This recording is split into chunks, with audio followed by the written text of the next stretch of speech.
And the top hat.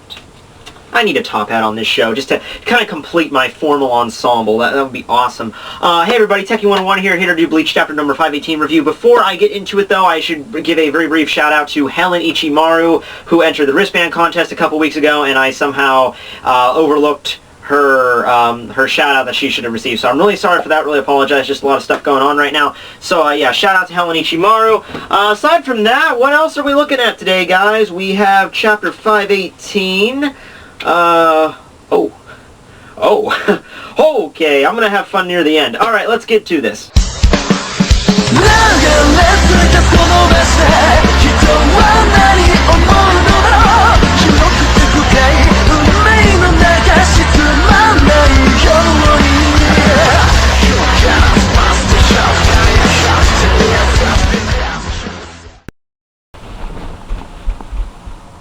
Hi everybody, Tekking101 here to review Bleach chapter number 518, entitled The Shooting Star Project, Zero Mix. Cool chapter title. I'm not sure when the last Shooting Star Project was, but cool chapter title nonetheless. The chapter starts off with a message we received from last chapter, as I figured. Actually, I thought, like, I immediately assumed it was Uehara last chapter. I mean, I was a little bit confused as to the process of how he was getting the message across, but I was fairly certain it was Uehara. And then a bunch of people were like, yeah, well, we don't know yet, man. It could be Nell, it could be Haribel, it could be Grimmjow. I'm like, I mean, Uehara just jumped into my head, and clearly here he is. Though I will mention one thing, though, that I completely skipped over. I don't think I mentioned it that much, but during the whole thing when Ichigo was receiving the message in the 4th Division a few chapters ago, and the 4th Division guy was like, all we got was text, we couldn't get video yet. That led a lot of people to kind of figure like, oh, maybe Uehara was sending that message under duress, like it wasn't actually him, like someone, you know, kidnapped Uehara and Orihime and they were like torturing them, or like there was somebody else behind the scenes. And no! That would have been probably a kind of a cool subplot point, but no, we didn't get that. Uehara's just fine and dandy, so is Orihime and Chad. They're all in Hueco Mundo. Better than fine, actually. They're even having a little bit of a camp out. You know, got some fire roasting on the old Hueco Mundo sand, roasting some marshmallows. So yeah, I don't know why you guys were worried. Uehara is actually broadcasting right out of Kone's head, so, you know, another modification that he did there. Actually, it's a little bit confusing because Uehara actually mentions that he's, like, he hints at, like, he was the one that modified Kone's body, because he said, he told it, he modified Kone's body so that his eyeballs work as, like, switches for the monitor, and that's just a little confusing. Like, if he was in the 12th Division in the Soul Society, then where did Uehara find the time to modify Kone's body? Or maybe he did it way back, I'm not sure. But, anyway, Mayuri tries to stop the message, but that doesn't really work exactly. Orihime and Chad come on screen and tell Ichigo that they've been doing just fine. So Uehara explains that the reason he hasn't contacted with video message before is that Kone was the receiver, and as we all know, the 12th Division was kind of restraining Kone, so that's the reason the message didn't get across. Once again, I'm not sure exactly why, you know, like, did Uehara plan this, like, several months beforehand? Like, I'm going to send Kone to the Soul Society, and he'll have a video relay on the off chance I need to contact the Soul Society through video message. I'm sure he didn't plan that. It's just a little confusing, but I'm not really sure. It's not really a big deal in the grand scheme of things. An unidentified voice appears behind Uehara. We don't get to see much of this individual. We do see part of their clothing is clearly a spada. We get to see a white bottom along with the black sash, so we would assume that is a spada garb. And of course, in case you're not aware, it's Grimmjow! Yes, finally! You know, we don't get to see his face in the chapter, but it's very heavily hinted at. Ichigo hears his voice and he reacts to it. The clothing looks similar. The way he talks is similar. It's freaking Grimmjow. Where's the other one I have? Oh, there he is. So, yeah, Grimmjow has finally returned to the series. I didn't make such a really big deal about it because we don't get to see his face yet, so it's not completely confirmed, but I could probably assume with like 99% accuracy that it's Grimmjow. So, just assuming the fact that it's Grimmjow, Uehara basically tells Ichigo not to worry about them anymore, and then he actually made a nice little contract with him, which would be Grimmjow, obviously. The contract, I'm not really sure what that might entail. My opinion on the whole matter was always like Grimmjow is actually pretty pissed at the Vondenreich, kind of like an enemy of my enemy is my friend's kind of deal. Where the Vondenreich pretty much slaughtered a lot of the wrong cards in Hueco Mundo, and even if Grimmjow was kind of reserved, even if he wasn't really friends with a lot of his wrong cards, they pretty much slaughtered his species. They burned down Los Noches, kidnapped Haribel, basically wrecked all of Hueco Mundo. I mean, Grimmjow, even if he's reserved as he is, he would still be pretty pissed at them. So my opinion is that he showed up, cut Kurchi down, and then held his sword up to Uehara, kind of like, you know, don't think that just because I killed that guy, we're friends. And Uehara, you know, being Uehara, probably came up with some kind of clever contract contract with him, like, oh, well, if you, kind of like what Soifone did with Hachi in the Fake Karakura Town arc, kind of like, okay, if you help me out in this fight, you get to beat up Ichigo later. I'll make sure you fight Ichigo later, or something like that. Going back to that, we never really did find out what Hachi did with the barrier with Uehara. We never did find that out, which is kind of curious. But Uehara pretty much says everything's fine, tells Ichigo to relax, then cuts the transmission. The transmission cuts out Uehara chat in order to hear me have a little bit more of a conversation about the matter. Pretty much this all sums down to, like, don't worry, Ichigo will protect us all for, like, the 15,000th time in a row, and the only person that knows Ichigo Kurosaki the best is Orihime Chad, and of course Ichigo himself. There you go. Cutting back over to where Ichigo is, he asks the bald Zero Squad member, who, I'm not sure if this is his official name, but on Bleach Wikia, the most reliable source of information Bleach-related I know, says that his name is Bonds, or Osho, or something like that. So, it wasn't mentioned in the last chapter. If it was, I missed it. But if that's the case, I'm just going to keep calling him Bonds, because, I mean, guess the name kind of suits him, but I'm not sure. Once again, Bleach Wiki, highest grade information in the land. He asks him if he does go to the Royal Palace with the Zero Squad, will they be able to repair Tensa Zangetsu? Bonds replies that in the Royal Palace there's a thing known as Super Reijutsu, which is pretty much like a super form of Ryatsu. I would assume that in the Soul Society, in the Royal Palace, the Reishi contents may be a little bit more condensed than in the Seirei, kind of like how condensed it is in Hueco Mundo, if not stronger. He says that they won't be, but he says that even with this, they will not be able to repair Tensa Zangetsu. It's simply impossible. However, using that Super Reiatsu, they'll be able to Greek forge a new sword altogether, similar to the original. Okay, so a lot of people are probably going to be wondering, on Kubo's part anyway, why go through all the trouble of Ichigo getting a new Bankai, like, not even 50 chapters ago, hardly, to just have him get a new one pretty much all of a sudden. I mean, he hasn't even been in battle with his new Bankai that much. So the question, the answer I find is that maybe Kubo just decided maybe this one was, he wanted to redesign the sword again, maybe because we've seen before in the recent chapters that the sword kind of changes back and forth between its original and new form. Like Bleach 499, for example, that features like probably the most prominent one where we see old Tensa Zangetsu. This is of course just like a technical error. Maybe Kubo just got tired of drawing the new model, or he was so used to drawing the old one he couldn't draw the new one, or maybe it's something very important to the story. I thought that it was because he broke his Bankai so he could get more in tune with his Quincy abilities. But either way, I mean, fine, Kubo, you can have another Bankai, but just keep it at that. I mean, actually technically 4 Bankais, because he had his original when he showed up to fight Aizen, when he got the restored one when he was fighting Ginjo, and the new one he's going to get probably in the next few chapters, but no more after this, man, please. I mean, it's kind of like Aizen, you know? When Aizen first went into his chrysalis form, I was honestly a little bit intimidated. I was like, oh, shit just got real now, transformations. But then after his second, third, fourth transformation, I was feeling a little bit more underwhelmed at the scope of his abilities.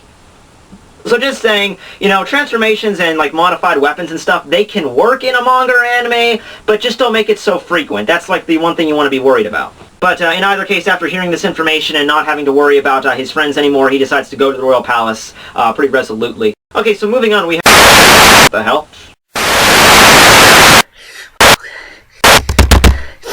This thing on. Okay, listen, I don't know who this is, but you need to help me right now.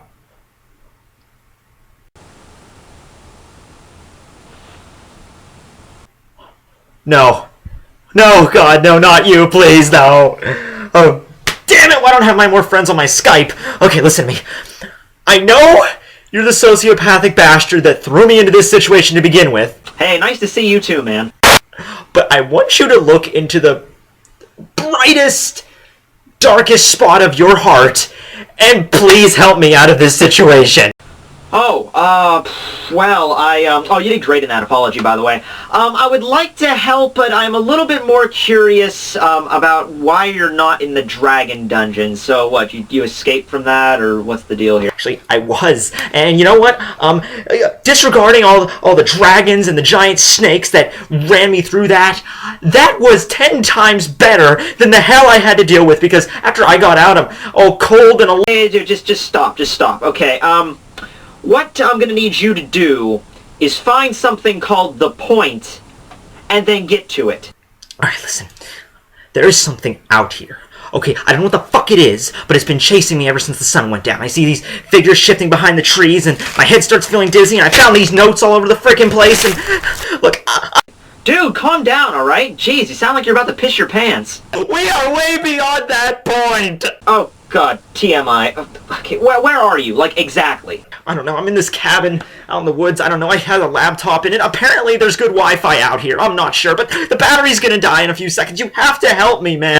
Oh, so it's a time-sensitive issue.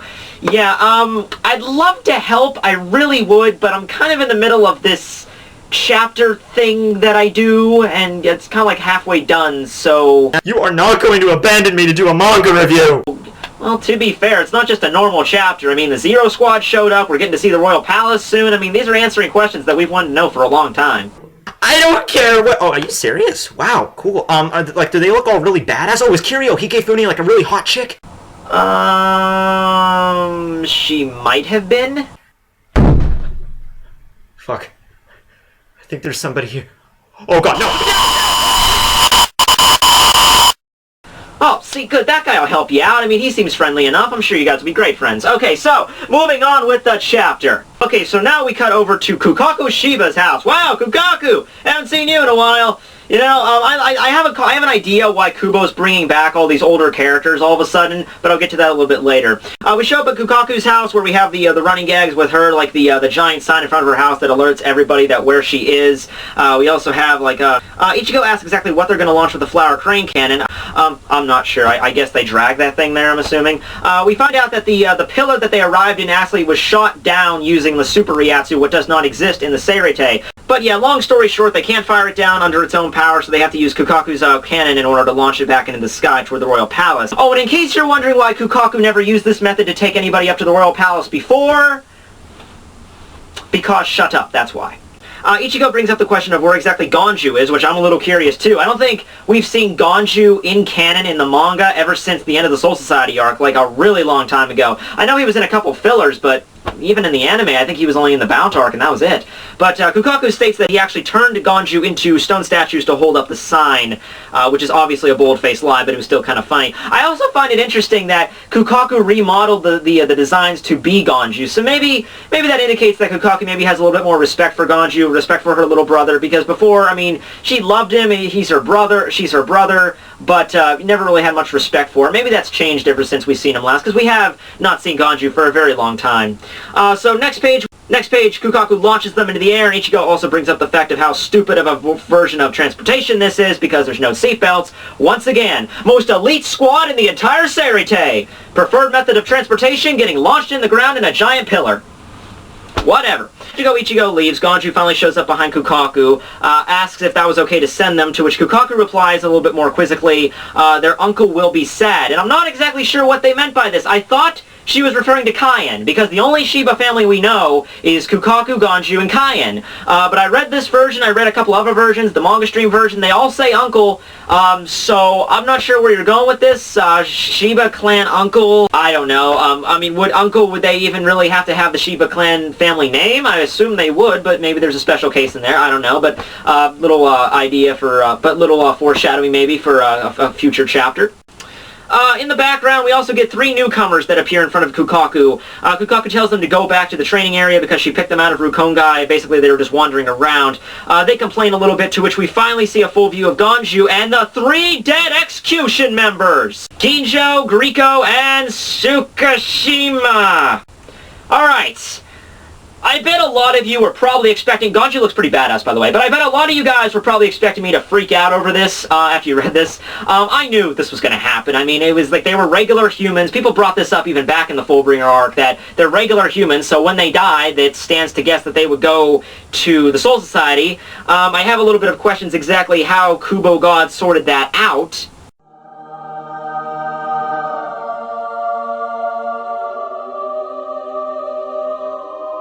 Okay, come on guys, we got a lot of souls to judge today.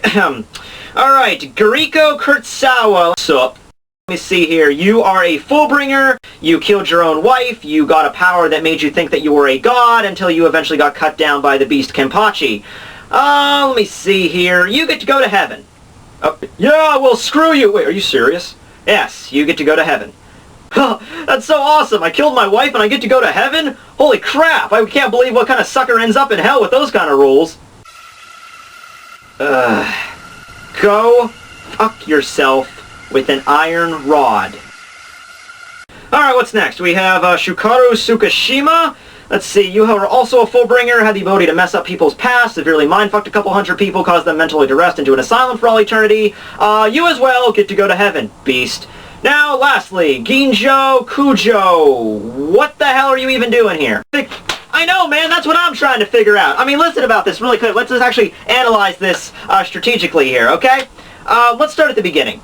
Grimmjow was a substitute Shinigami like Ichigo. You know, he was a human, somehow came into contact with Shinigami abilities. Don't know. There's a lot of holes in the lost Shinigami. So after that, while he was a Shinigami, he found Tsukishima, and then he defected somehow, and he also lost his powers along the way somehow. Once again, not really sure how that works.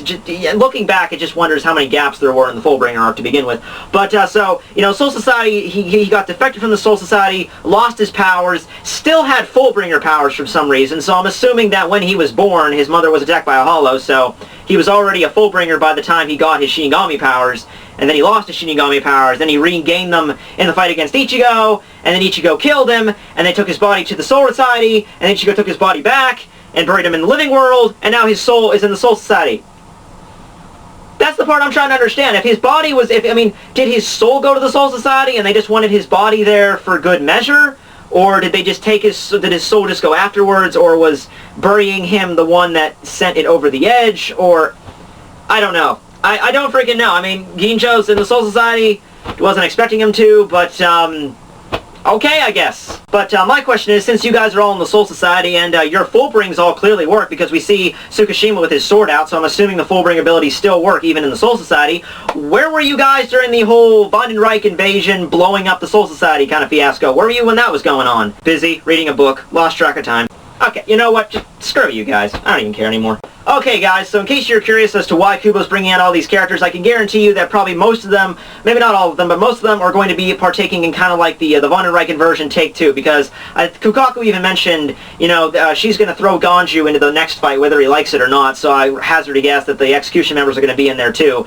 Along with that, if the Soul Society is attacked again, I mean, they lost a lot of main forces. So if the Vandenreich attacks again the same way they did last time, they're done. They're just screwed. So this is kind of like our elite reinforcement team that we're getting. We have the Zero Squad, which I'm sure is really badass. Along with them, we also have a stuffed animal, a girl with big boobs that loves to blow shit up, a gangster, and 3 Xcution members. Because let me tell you, when I think of a badass Bleach character, I think Tsukishima. So yeah, that's basically what I'm figuring. Like, they're all going to have some major part in the next arc somewhat. Maybe not Cone so much, but Xcution members definitely. Zero Squad, certainly. Possibly Kukaku if she wants to fight in the front lines, which would be epic, because I'm sure she could kick ass. I mean, I just know she could. Page of the chapter, The Pillar lands, and we get a full view of the royal palace where the Soul King resides. Looks pretty cool, like I figured it would be. The lower level looks very similar to the Seirete, but the whole floating pillar and I'm assuming the giant pillar in the center that's floating in midair, I'm assuming that's like the throne room or the actual palace itself. But my main question here, I'm pretty sure everyone's major question that they hope to get answered last chapter is,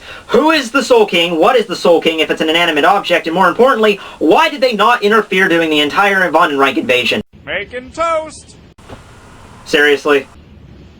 Butter and toast! Okay, I was hedging my bets on Brook from One Piece being the Soul King, but Mr. Popo from TFS Abridged works nicely too. Yeah, that's Bleach chapter number 518, kind of broken it down into 3 main points here. Point number 1, Urahara is safe, as well as Orihime Chad and the mysterious figure Grimmjow, who is most likely Grimmjow, we're not sure yet, but he'll probably get revealed in the next couple chapters. It's blatantly obvious. That's the first point. Second point is that Ichigo's Bankai can indeed be restored if he goes to the Soul Society. The Royal Palace, not restored, but, you know, he'll have another Bankai sword. He'll have a sword that's similar to the original. I don't know if that means original as in his original Bankai, or original as in his Bankai that he broke, but he'll get a new sword, and that's all we care about. And the third and final point, of course, is that the Xcution members are in the Soul Society. A little bit confused as to exactly, you know, how they got there, but that's kind of beyond the point. And Ganju is also going to be fighting in the rematch kind of thing, like round 2, I suppose, of the Vandenreich invasion. So right off the bat, how are the Xcution members, if they do fight, how are they going to fare against the Stern Raiders? Probably a lot of people right away were saying, well, you know, they couldn't even defeat one Shinigami, and the Stern Raiders freaking wiped out hundreds of Shinigami. There's no way that the Stern Raiders could, that the Xcution members could take on a Stern Raider. But remember, the Xcution members all fought against high-ranking members of the Soul Society. They fought against lieutenants and captains, and for the most part, they held their own. I mean, Tsukishima came pretty close to seriously wounding Byakuya.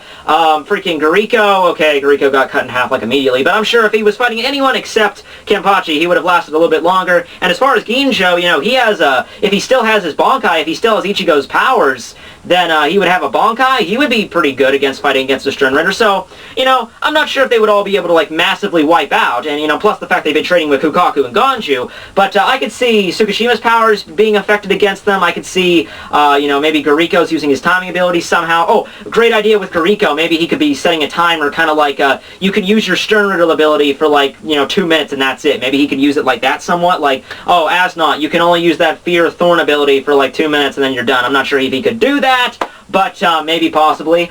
We have Ginjo, who's, basically a Shinigami. He knows how to fight, so I think he'd be pretty good. So yeah, I'm kind of happy that the Xcution members are back, because that Fullbringer arc just seems kind of like a hazy dream. Wasn't it starting to kind of feel like that? Like, oh, the Fullbringer arc.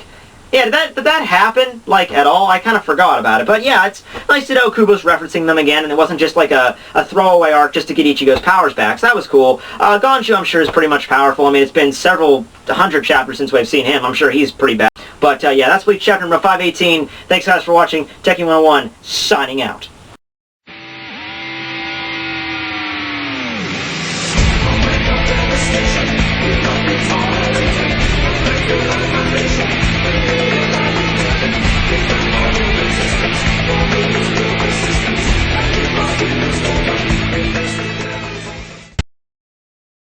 Where are you even getting all this information from?